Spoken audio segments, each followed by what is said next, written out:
Welcome back. It's still the morning brief right here on Channels Television, and we're still reflecting on the presidential democracy address to a joint session of the National Assembly by the president from yesterday, June 12, Democracy Day. And joining us on this particular one is Professor Oke Ikechukwu, Director, Development Specs Academy, who joins us from our Abuja studio.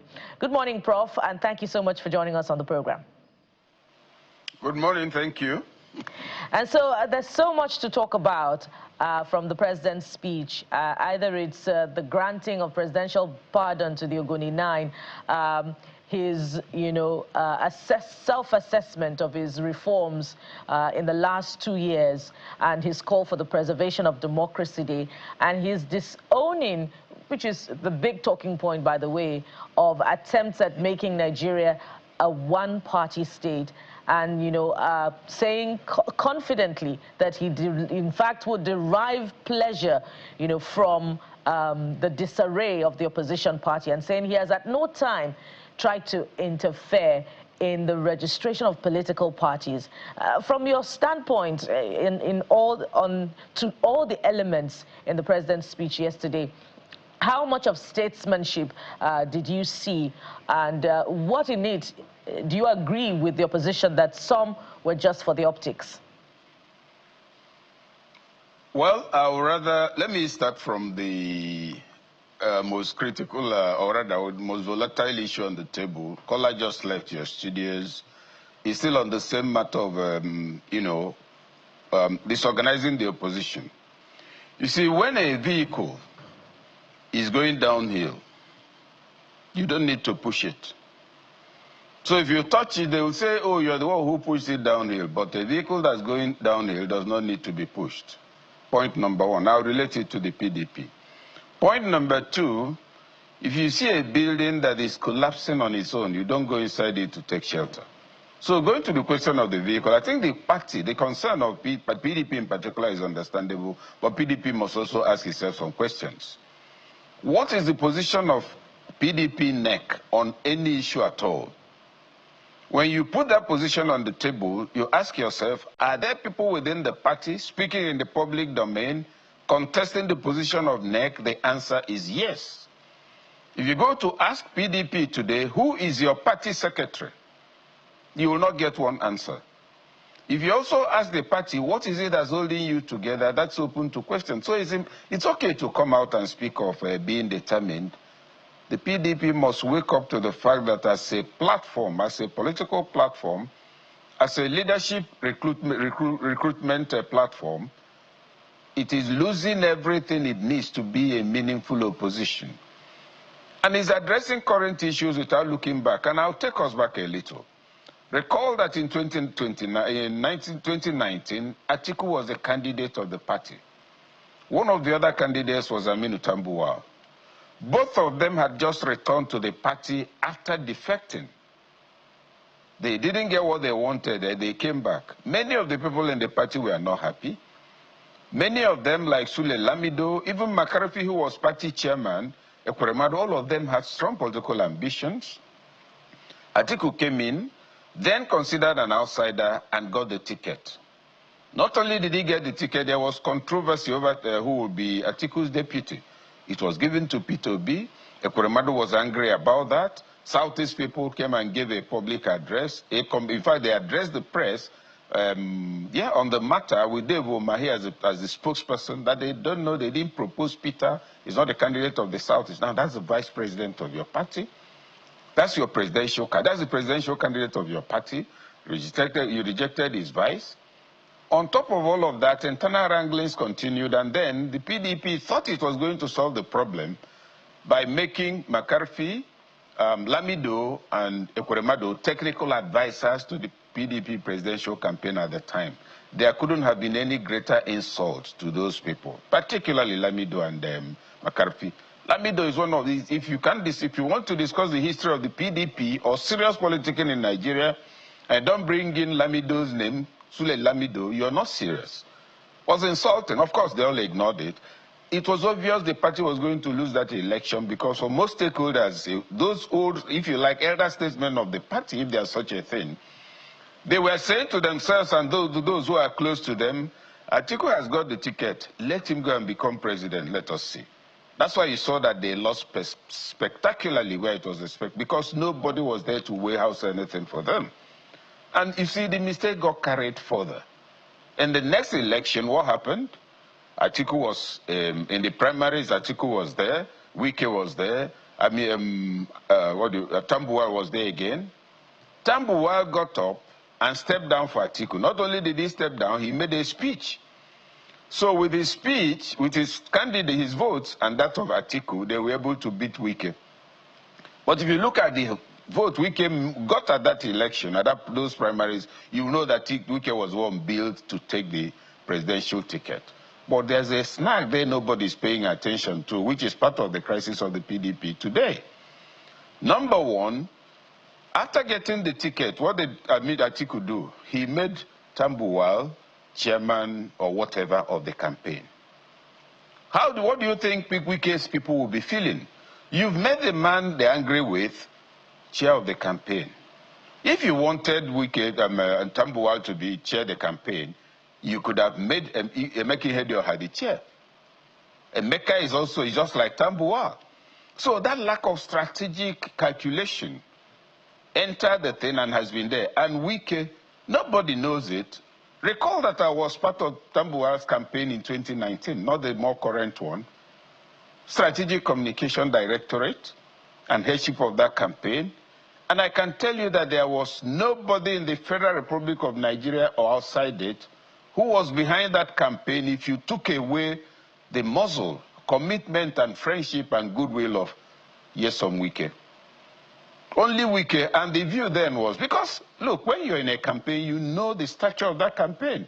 I know those we visited, I know places we went to, who was of substance behind that campaign. And Tambuwal have gotten that ticket.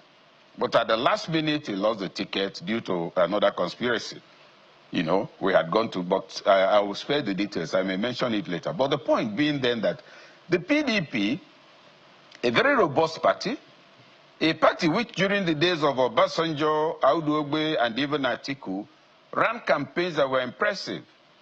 You had, I think, was it 2003? Yes, 3 campaign teams or trains, one headed by Obasanjo, heading to different parts of the country at different times, another headed by Audu Ogbe, the party chairman, heading to different parts of the country at different times, and another by Atiku.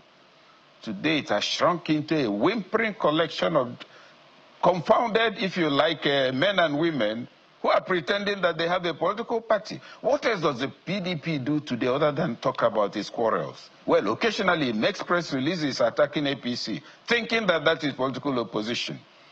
The whole point of political opposition is that you present a profile that will make you attractive to the next person. That makes somebody say to himself, no, I need this man to replace these other guys. They don't know what they're doing.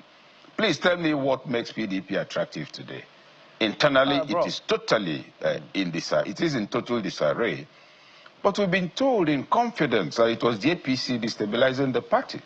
You may recall that Atiku told us that he made a public statement nearly 2 months ago that, it's the APC destabilizing the party that is giving 50 million to people to destabilize the party. And I ask myself, if you're a party of convinced members, you believe in what you're doing, you believe in your ideology, you don't accept the alternative they are presenting, why would you accept to be confused? Anybody who can say, go to hell, this is what I believe. Now, to destabilize this wonderful and robust party of yours, all it took was 50 million. He didn't say 50 million pounds, he didn't say 50 million euros, he didn't say 50 million naira, he said $50 million. He said 50 million naira. Convert it to dollars. That's the kind of money you bring out from your breast pocket to buy groundnut in real terms. That is what it took to scatter, or is taking to scatter this your very big party with committed loyalists. My good fellow, it means you have no political party. It means you have no convinced members.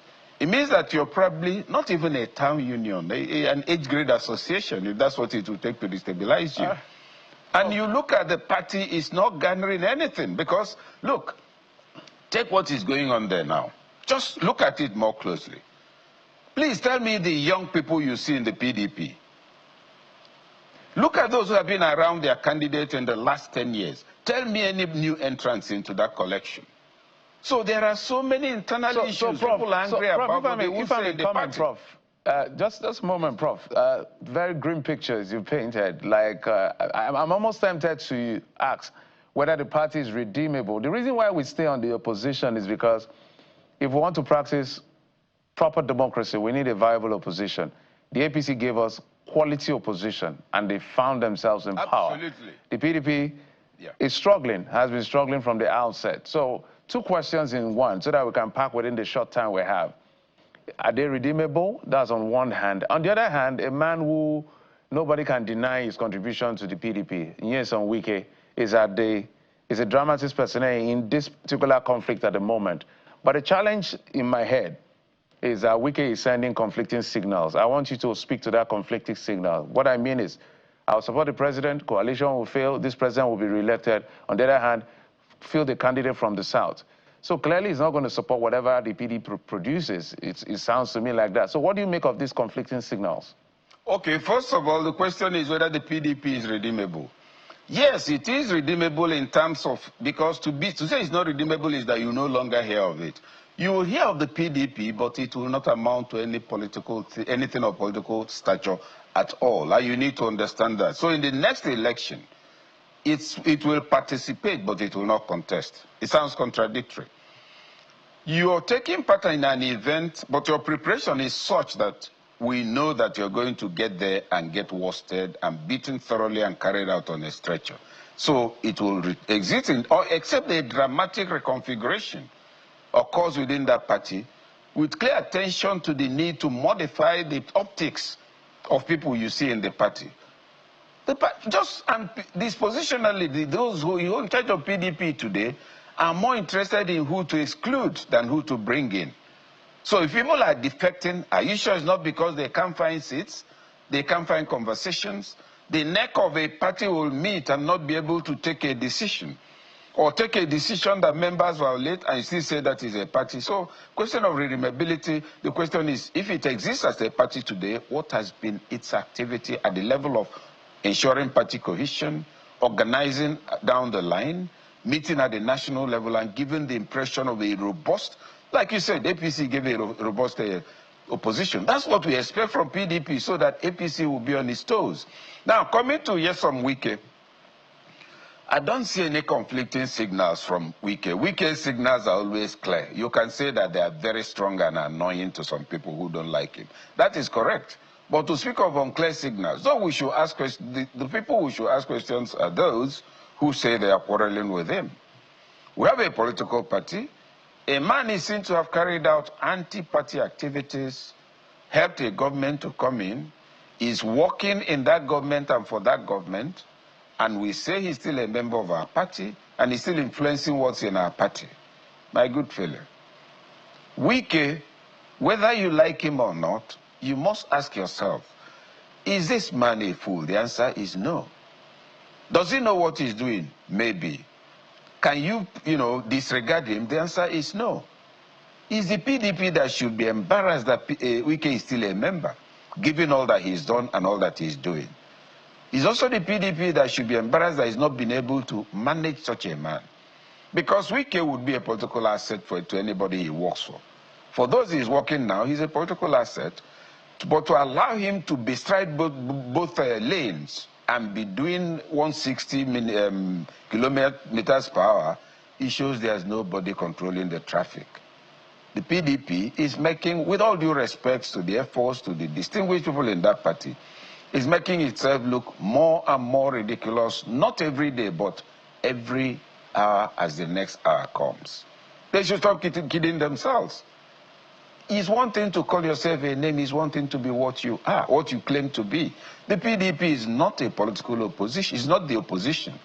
The opposition in Nigeria today belongs to activists, civil society groups, concerned commentators, elder statesmen who speak on issues, on national issues.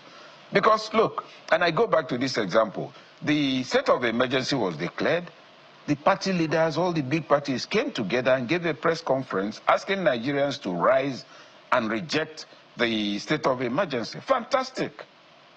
How will they rise and reject it when your own party members, those elected on your platform in the National Assembly, as governors, as political leaders across the country, none of them made a whimper? They were in the National Assembly and it was passed in the National Assembly. And you are making a press statement. So market people should leave what they are doing, people in the office to come and oppose state of emergency. How? So you see that fact alone betrays a very miserable understanding of the concept of political mobilization for meaningful political impact. You don't meet at any level. Your party members are never really brought into anything, and this particular element applies to all the other parties. And then when there's an issue, you make a press statement, people will leave what they are doing to go and do what you're talking about. You must be in cuckoo land, really. Because the point is this. In what other way are you in touch with them? So after making that statement, you go and sit down and say, yes, we've shown the APC that this is not acceptable. Nigerians will not be taken for a ride. We've told the people to reject this. You're satisfied with a meaningless piece of paper containing a statement that nobody will read, but you enjoy the satisfaction of having been seen in the public space. That is why what I tell my students is incestuous communication, where the communicator is the one excited about what he's saying without realizing that it's of no interest to anybody whosoever. Maybe I'll take your last question now. All right. Beyond the politicking and the back and forth over whether Nigeria is sliding into a one-party state, the president did applaud his administration for the reforms and expressed hope, that there were gains coming. And he went on to quote the growth rates that we have seen, the improvement in balance of payments. But the real issues, Prof, remain on ground, and that is, 75% of Nigerians living in poverty line in the rural areas. Many more Nigerians are projected to be food insecure, according to also the World Bank. How do you reconcile the celebration of democracy, with this stark reality, Prof? Well, three things. Number one, on the question of one-party state, if the nation is drifting into one-party state, it means that those who are opposed to the government do not have the muscle, the strategy, and capacity to take it on. So there must be something making people drift. But even if they are drifting or what do you call it now, defecting or whatever, there will also be some internal commotion where they are defecting to, because those who are there are watching newcomers. As you're coming, they are watching your capacity to displace them. It's a matter of no concern to me for a simple reason. The political enterprise involves defections, disloyalty, commitment. It's a process of all these exchanges that those who have conviction about their own party platform that will stand. It's in the process also that a winnowing will take place even where they are defecting to. And so it's a matter of no particular, it's what happens in a democracy. It's not moralizing, they are defecting. Of course, people will defect. It tells you who they are. It shows you the kind of people you've been taking seriously in error. So that is it. And just this is a point that's not related to this question, but if you recall, the APC produced a paper, I think the committee was headed by Erufai, on, is it federalism? Region, well, some form of modification. Somebody should go and get hold of that paper and see what to do with it, because the suggestions are fantastic. So on the question of one-party state, let us see that happen. The parties are complaining. Why are you complaining about me entering your gate instead of keeping it secure? So that's on the side. What was the other thing? Yes, about the performance and the records, challenge to about poverty rate and all the rest of it. Let us note two things. Number one, the indices for measuring government performance, the impact of infrastructure measurement, these are inherited concepts we are working with, and they deliver figures we can live with in government. The other point is that the reality of the average Nigerian living his life is totally different from these indices. When, for instance, you say economic growth, the economy has grown by X%, and you set out to measure that growth, by looking at the welfare of the people, you ask yourself whether you're the one dreaming or some people are on drugs. It's not peculiar to any of the governments we've had. It's been the pattern all through. When, for instance, they say, oh, inflation has come down by this percent, is now double digit, you're just speaking English to fellow scholars, particularly of the Bretton Woods institutions. Tell me which intervention of the World Bank and IMF in the last 40 years has led to the dramatic development of any country on the planet, particularly in Africa. Tell me which of the loans have been paid back. Tell me how the assessments have worked. Southern Post, oh, Nigeria's rating has moved up, and we get excited. Those ratings are there reflecting in the lives of Nigerians as the price of the bag of rice changed. So I want us to disaggregate that and keep it on one side. And then come around to the actual condition of the average Nigerian. Things are bad, and they're getting worse by the hour. The reasons for that is fairly clear. What people can do, when your income is not moving up and your expenses are moving up, you're going more and more into poverty. All right. So we cannot deny that it's not funny for anybody at all because of the costs. All right, Prof. The more disturbing concern is the reflexes of leadership. And each time we speak, we talk, the federal government is not doing this.